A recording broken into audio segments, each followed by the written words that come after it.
How do we increase the chance of survival ng mga patient that is suffering with viral infection?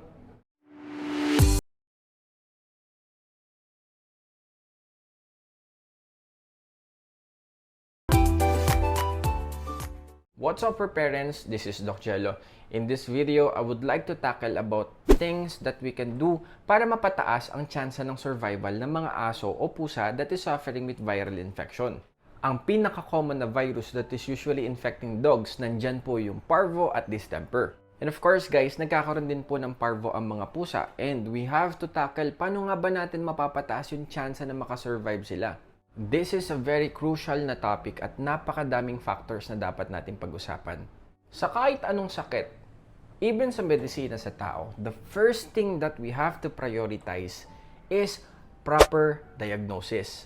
Bawat klase po ng sakit, bawat klase ng viral infection, it infects a specific system sa katawan ng inyong mga aso or pusa.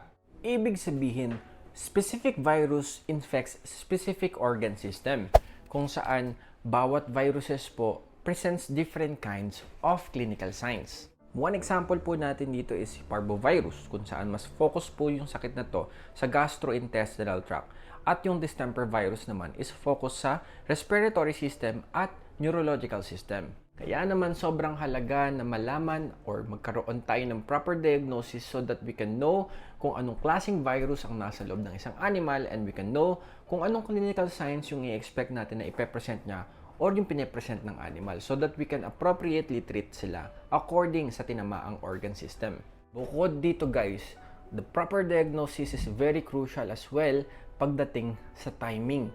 Dahil bawat viruses po may kanya-kanya silang tinatawag na pathogenesis kung saan ito yung proseso ng pagkakaroon ng sakit or yung mga pagbuo ng clinical signs or yung damage na ginagawa niya sa katawan ng isang individual or animal. For example po, no, if we are gonna compare si distemper at si parvovirus, ang distemper virus, most of the patients tumatagal sila ng ilang linggo.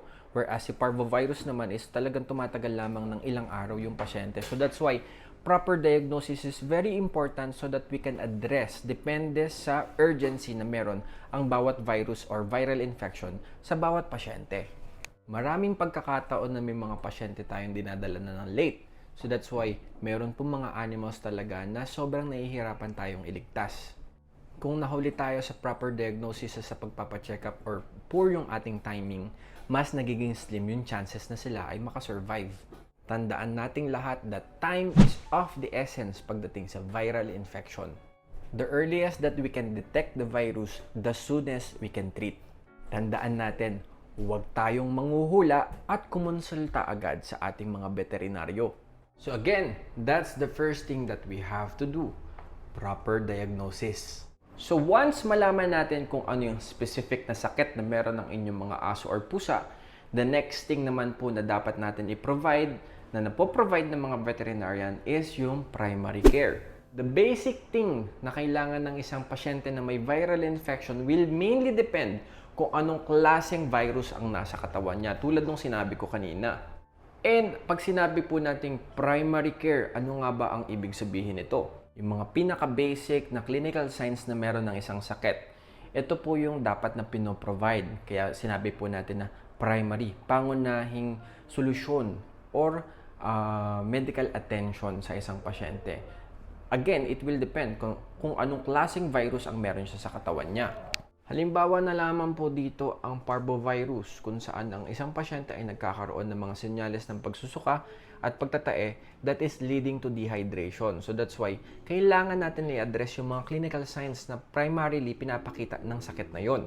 Isang halimbawa din po dito yung distemper virus kung saan ang pasyente ay nagkakaroon ng severe respiratory infection at neurological signs.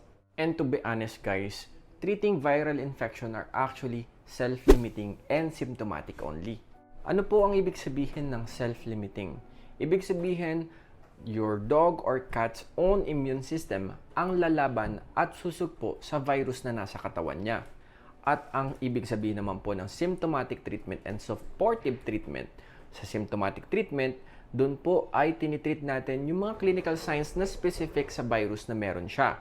At sa supportive treatment naman, pinapalakas lang natin yung katawan ng pasyente at binibigyan natin ito ng suporta upang magkaroon siya ng strength to fight against the virus. Symptomatic treatment guys, one example po dito, sa distemper yung ubo, yung sipon, ina-address po natin yung mga yan. At sa halimbawa sa parvo, yung pagtatae, yung pagsusuka, ina-address po natin yan at binibigyan natin sila ng specific na gamot para sa mga specific na clinical signs. So yung mga binibigay po natin ng mga gamot dapat is tama at appropriate at according sa medisina. Madami pong mga naglipa ng mga medication, protocol, yung mga tao in the internet, for example sa parvovirus kung ano-ano yung mga pinagbibigay nila na hindi naman tama at hindi naman nararapat doon sa sakit ng aso. It's mainly because of misinformations and it's mainly because of other people that is trying to spread wrong information in the internet. Gaya ng sinabi ko kanina, parvovirus and any kinds of viruses guys is self-limiting. May mga pagkakataon po na ang aso ay kaya niya makasurvive without any supportive treatment. Therefore, may mga ilang tao po na nagkakaroon sila ng misconception or pagkakamaling misincorporation ng mga ginawa nila na akala nila nakatulong sa aso nila bagkus hindi. But definitely yung mga aso na yon nag-survive or lumaban ng sarili nila. So, halimbawa na lamang dito, meron pong isang tao na binigyan ng egg yolk yung isang aso na may parvo, halimbawa, no? And suddenly, gumaling yung aso, but we are incorporating wrongly yung egg or yung egg yolk doon sa paggaling ng aso. Maaaring gumaling yung aso ng kusa mag-isa niya. Posible yon. Even on us humans nangyayari yan, no? Akala natin gumaling tayo sa ganitong bagay na ginagawa natin, yung pala hindi. And napakalawak po ng medisina at hindi siya ganun kadali. Kami pong mga veterinarians, we treat according to proven scientific medication. Ibig sabihin, ito po ay pinag-aralan at napatunayan bago ibigay sa aming mga pasyente. Hindi kami nanggagamot na hula-hula lang at hindi kami nanggagamot ng basta na lang. So, kung magbibigay ka ng turmeric, itlog at kung ano pa sa iyong aso at hindi ka sigurado kung ano ang epekto nito sa kanya, anong tawag mo doon, di ba? So, tapos na tayo sa symptomatic treatment. Punta naman po tayo sa supportive treatment. Pag sinabing supportive treatment, again, ang mga viral infection is self-limiting. Ibig sabihin, we just support the dog or cat's body to withstand or fight against the virus na meron sa katawan niya. And sometimes, ang supportive treatment will mainly depend on what kind of virus, again, nasa loob ng aso or pusa. Nagbibigay tayo ng multivitamins, vitamin C, pati mga immune boosters. Sometimes, nagbibigay din po ang mga doktor ng mga antiviral drugs. Available din po yon. During the time na mayroong sakit ang inyong mga aso o pusa, tandaan ninyo, hindi sila masyadong kakain at talagang manghihina sila.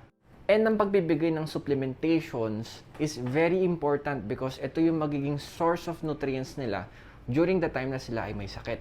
Marami pong klaseng mga multivitamins ang meron in the market. You just have to choose what is pasok or swak sa ating budget.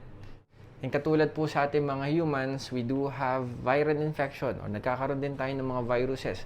At alam naman natin na napakahalaga po ng vitamin C sa atin during times of infection. And guys, isa po sa mga pinakabagong gamot na pinagkakatiwalaan ko in the market to boost the immune system ng aking mga pasyente is the Immunopet Shield. Ang Immunopet Shield po guys is an immune booster na naglalaman po ng yeast extract and beta-glucan, hydrolyzed yeast, probiotics, vitamins, and minerals. So, sobrang daming content nitong Immunopet Shield. Kita niyo yung mga ingredients. Sobrang dami niyang benefit sa inyong mga aso. Kaya naman, makakatulong talaga ito upang mapalakas ang resistensya ng ating mga aso during infection. Si Immunopet Shield guys serves as appetite stimulant as well. Anti-stress din po siya at nakakatulong din po siya sa liver function. So kung ang aso po ninyo ay mayroong sakit sa liver, tulad na lamang po ng mga cases of blood parasitism na naaapektuhan yung kidney and liver, Immunopet Shield is also helpful para sa sakit na yon. And meron din naman po mga viruses that also affects the liver, no? Kaya naman po itong si Immunopet Shield is really perfect para sa mga ganong cases. During an infection, itong gamot na to or itong supplement na to will help your dog and cat para mapalakas ang kanyang resistensya at malabanan niya mapagtagumpayan niya yung virus na meron sa katawan niya. Share ko na lang din sa inyo guys yung experience ko nung nagkasakit ako ng COVID way back May or April ata yun. Hindi ko na matandaan yung date. Basta April, natanda ko na. April 16, 2021, na-confine ako dahil sa COVID-19. So, isang buwan po ako nagstay sa hospital kasama ko yung asawa ko. At doon ako nagpagaling. But what I want to share sa inyo guys is, anong nangyari sa akin doon sa hospital? Alam niyo po, talagang binugbog lang ako ng vitamins, vitamin C, immune booster, antiviral drug, antibiotic, puro yun lang. Kung ano yung same na medication na binibigay ko sa mga may distemper virus, ganun din yung binibigay sa akin. Nagbigay din sa akin ng gamot sa ubo, sinwero din ako, no? So, all throughout na isang buwan na nanatili ako sa loob ng ospital, nakaswero ko. Halos lahat ng ugat dito sa kamay ko, halos lahat ata to, paulit-ulit na nililipatan ng IV kapag sumasakit na siya. So, everything that was done to me is symptomatic treatment para sa ubo, para sa panghihina, at supportive treatment lang sa tulong ng multivitamins, vitamin C at iba pang klaseng supplements. During that time din guys, binugbog ko talaga yung sarili ko sa pagkain. So, food is medicine. Makakatulong ang pagkain sa pagpapalakas ng resistensya ng inyong mga aso. At in cases of parvoviral infection at distemper, as soon as hindi na sumusuka ang isang parvo patient, ang pagbibigay po ng nutritious na pagkain tulad ng mga recovery diet or any kind of dog food na makakatulong sa sakit niya, napakahalaga po na ma-feed sila immediately at mapainom din regularly para ma-prevent ang dehydration. So as long as nare-receive ng pasyente yung mga symptomatic treatment niya, yung kanyang mga multivitamin supplements, one example din po itong si Immune Pet Shield, nakakapagpalakas ng resistensya, at napapakain sila at napapainom ng maayos, mas tumataas yung chance na lumakas ang kanilang katawan at ma-survive nila yung sakit na meron sila. So ako nung time may COVID ako, almost 1 month, tinitingnan weekly yung aking x-ray at ini-evaluate ako ng doktor kung pwede na ba ako makalabas at kung ako ba ay survive na. By the time na nawala na yung ubo ko, partially meron pa rin konti pero mas malakas na ako, nakakatayo na ako, hindi na ako masyadong pagurin that time. Hinayaan na ako makalabas ng doktor. Pero during that time, matagal yung recovery ko. Umabot ako ng mga 2 to 3 months bago ako makagalaw nang hindi ako hinihingal. And ganun din po yung mga nangyayari sa mga animals na nagkakaroon ng sakit tulad ng distemper. Meron po mga iniiwang senyales yung virus tulad sa distemper po. Nag-iiwan dito ng nervous clinical signs. At sa parvo po, most of the time wala naman masyado pero may mga panahon na kailangan magpahinga sila after surviving the virus tulad ko nun.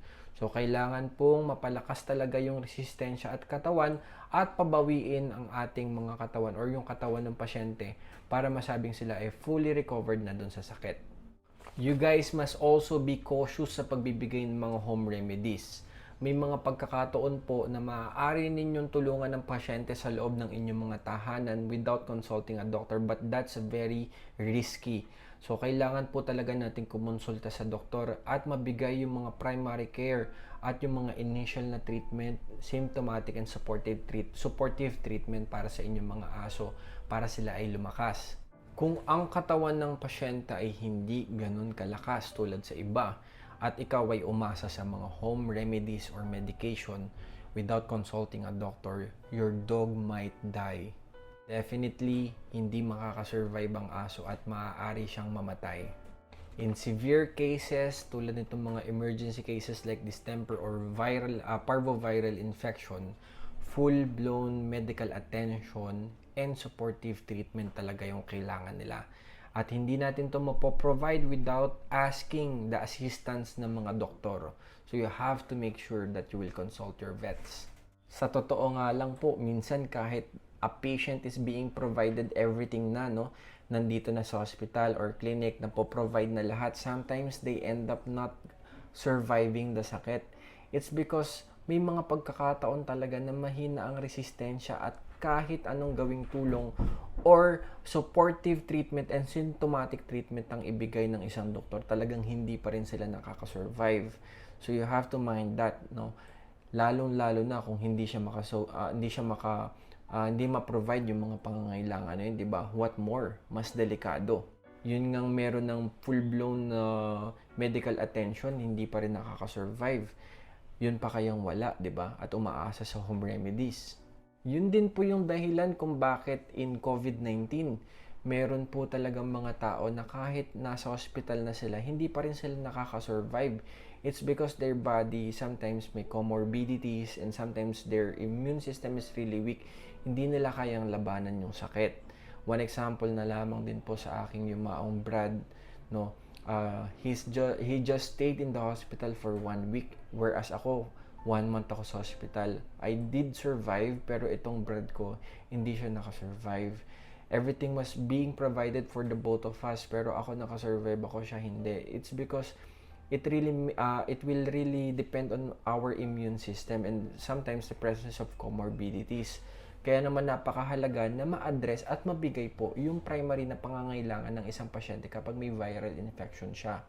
Dahil again, with or without supportive treatment, maaaring mamatay ang pasyente at mas nagiging slim ang chances nito kapag hindi po na-provide yung mga pangunahing pangangailangan na dapat ibigay. Kaya naman po mayroong mga for parents na nagsasabi, sa hospital na yun, hindi nakasurvive yung aso ko. Sana kung dito ko dinala, sana nakasurvive siya. Actually guys, I do understand yung heartbreak na meron po tayo sa pagkawala ng ating mga dogs and cats na yan. Pero hindi natin pwedeng isisi sa mga doktor yon dahil minsan nga po, gaya ng sinabi ko, kahit ang isang pasyente ay nakaka-receive na ng kanyang mga primary care na dapat na nare-receive niya, minsan hindi pa rin talaga siya nakaka-survive. And we do have casualty as well. Even ako here in my clinic, hindi po lahat ng pasyente ko talaga nabubuhay. Meron din po tayong mga pasyenteng hindi nabubuhay. It is because this disease, itong mga viruses are self-limiting. Again, self-limiting po. But again, we are very sorry for those fur parents who lost their fur babies, no? It's very tragic and we really don't want that to happen further sa iba pa natin mga pasyente. But guys, there's one thing that is very sure tayo, no? In terms of viral infection, aside from proper diagnosis, aside from intervention, immediate intervention, yung timing, aside po sa primary care na napoprovide natin or yung mga pangunahing mga pangangailangan o symptomatic treatment at supportive treatment, mahalaga talaga po na mapalakas yung resistensya ng ating mga aso at pusa upang makapalag sila doon sa mga viruses na meron sa kanilang katawan. So during the infection, we have to really consult our veterinarians para nang sa ganun makuha or ma-provide natin sa ating mga aso at pusa yung mga ampat na kagamutan or mga gamot para sa kanilang mga sakit. You can also provide them immune boosters tulad ng Immunopet Shield. You can also provide them multivitamins, vitamin C, and other supportive treatment para mapataas natin yung chance na sila ay makasurvive. Isa sa mga mahalaga dito is you have to trust your veterinarians. Kami po mga veterinarians, we are doing our best to address all of our patients and we are trying our best para makasurvive sila. Kung ano po yung hino-hope ninyong maging result para sa inyong mga aso, ganun din ang gusto namin. Wala pong doktor ang hihiling na mapano or hindi makasurvive ang pasyente niya. Lahat po kami mga veterinarians, we have the same desire. Yun ay ang gumaling ang aming mga pasyente. Siguraduhin po natin din na ang ating mga aso at pusa ay bakunado dahil ito ang magbibigay protection sa kanila against viruses. Ito yung first line of defense nila. At kung hindi sila bakunado, talaga naman mataas yung tsansa na sila ay tamaan nito. You can also improve their immune system on a daily basis. Pwede nyo pong palakasin ang kanilang resistensya by providing good nutrition or yung magandang klase ng pagkain. You can also provide them multivitamins every day, vitamin C, and you can provide them Immunopet Shield. Let us strengthen ang resistensya ng ating mga aso at pusa. At together, you, fur parents, and us veterinarians, let us secure ang kalusugan ng ating mga fur babies. Nga pala guys, Immunopet Shield po is available to all veterinary clinics out there. And you can also order Immunopet Shield sa aking Shopee account. Papakita ko sa inyo. Ayan, ang pangalan po ng Shopee account natin is Doc Jello TV Shop. And there, pwede kayong umorder ng Immunopet Shield and we will guide you on how to give this. And together, let us strengthen ang resistensya ng ating mga fur babies. So that's it for this video. If you have any more questions, mag-comment lang kayo sa baba. And kung meron po kayong mga suggestion na gusto ninyong i-discuss natin sa susunod, pwede natin gawin yan. And that's it for this video. Sana po walang magkasakit sa inyong mga aso at pusa. Palakasin ang kanilang resistensya. Thank you for watching. Kung hindi ka pa nakasubscribe, mag-subscribe ka na. You can also follow me on TikTok and Facebook. Ang pangalan lang po natin sa lahat ng social medias natin is Doc Jello TV. So maraming salamat po. That's all for this video. Paalam po.